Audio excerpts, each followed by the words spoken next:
Ok, alors dans cette vidéo, on va parler des noms de domaine.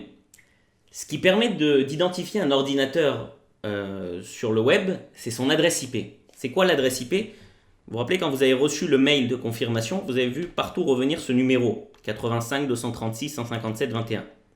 Ok, adresse IP du serveur. C'est l'adresse de votre serveur sur Internet. Ok. Donc, maintenant, c'est quoi un nom de domaine? C'est tout simplement imaginer quelqu'un, un serveur de nom de domaine qui va relier entre un nom et un IP. Parce qu'on ne va pas se balader sur Internet en tapant des IP.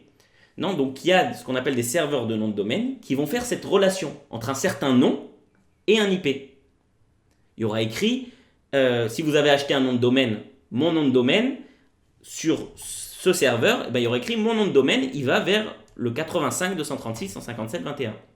Et c'est ça qui permettra de relier le tout. D'ailleurs, c'est pour ça que ça met du temps à se propager, c'est ce qu'on a expliqué, la propagation, ça peut mettre jusqu'à 2 jours. L'IP, il existe, c'est vraiment l'adresse de votre ordinateur. Donc avec l'IP, vous pouvez instantanément accéder à votre serveur. Par contre, avec le nom de domaine, ça met un peu de temps à se propager. Voilà, donc dans cette vidéo, on va parler, il y a plusieurs sujets autour des noms de domaine, on va parler des sous-domaines. C'est quoi un sous-domaine? John.compteweb.com, c'est un sous-domaine. John, c'est un sous-domaine de compteweb.com. Maintenant, vous avez, vous, avec votre cPanel, la possibilité de créer encore des sous-domaines. Donc moi, mon domaine principal, c'est john.compteweb.com. Mais je peux quand même créer des sous-domaines de ce domaine. Je m'explique. Si par exemple, je veux créer le sous-domaine, pour être original, on va l'appeler sous-domaine. Voilà. Et par contre, là, ici, il me propose la racine du document. C'est-à-dire où je veux faire pointer mon dossier sous-domaine sur mon serveur. On avait vu qu'il y a le dossier public HTML qui est la base, si vous voulez, que quand quelqu'un il va taper john.compteweb.com, c'est là-bas qu'il va aller. Donc là, il vous propose de créer un dossier dans ce public HTML. Alors, on peut le mettre comme sous-dossier du public HTML et on peut même le mettre au même niveau que le public HTML. Si par exemple, j'enlève ça, voilà, j'écris directement sous-domaine et là, je fais créer. Voilà, donc là, il est tout en train de bien créer tout ce qu'il faut derrière. Vous savez ce qu'on va faire en attendant. On va aller créer les fichiers qu'on va mettre là-bas. Donc, on va tout simplement copier ce dossier. On va l'appeler site sous-domaine.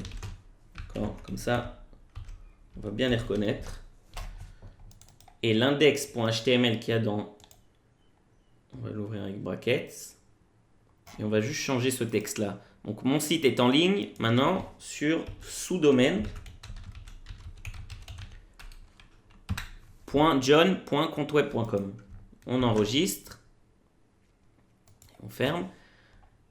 Voilà, donc, si on retourne au niveau du cPanel, voilà, il nous dit le sous-domaine john.compteweb.com, et ça a été créé. Donc, maintenant, montrer si on tape sous-domaine, le voilà, john.compteweb.com, et on arrive à quelque chose. Il ne nous dit pas non, cette adresse n'existe pas. Elle existe. Bon, c'est vide, il n'y a rien, mais elle existe. Donc maintenant, on va aller dans notre FileZilla. Et comme on a prévu, il y a maintenant un dossier qui s'appelle sous-domaine.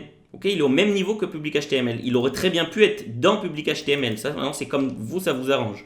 Donc là, on l'a créé ici. Donc maintenant, si je vais dans site sous-domaine, et là, j'ouvre ici, et là, je décide de faire passer l'index.html de mon site sous-domaine dans sous-domaine. Qu'est-ce qui va se passer maintenant? Quand je vais rafraîchir ma page, voilà, mon site est en ligne sur sous-domaine.john.compteweb.com. Voilà comment vous aussi, vous pouvez créer vos sous-domaines.